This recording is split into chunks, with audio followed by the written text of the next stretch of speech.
بات اسم بلال الخنوس متداولا على صفحات كبرى الصحف الإنجليزية، حيث تروج أخبار عن رغبة كبير أندية إنجلترا في التعاقد مع النجم المغربي الواعي. فها هي صحيفة تيم تولك الشهيرة في إنجلترا تعنون موقف ليستر سيتي من بلال الخنوس يكشف وسط ارتباطه بليفربول وتهديد الهبوط.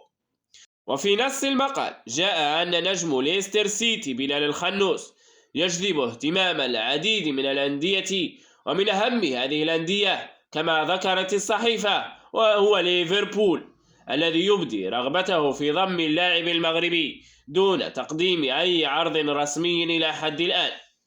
لكن تركيز ليستر سيتي الآن منكب على محاولة ضمان البقاء ضمن مصاف الدوري الإنجليزي الممتاز، خاصة وأن الخنوس أصبح يعد من اللاعبين المعول عليهم في الفريق من أجل إنقاذهم من الهبوط إلى الشامبيونشيب بسبب ما يقدمه من أداء رائع جدا، وهو الذي أصبح اليوم يعد من ركائز الفريق.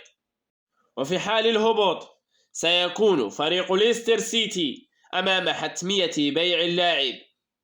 بلال الخنوس تطور كثيرا منذ انتقاله إلى الدوري الإنجليزي قادما من جينك البلجيكي فنيا وبدنيا، وهو ما يضعنا أمام التساؤل التالي: هل سيكون رسميا مع الركراكي؟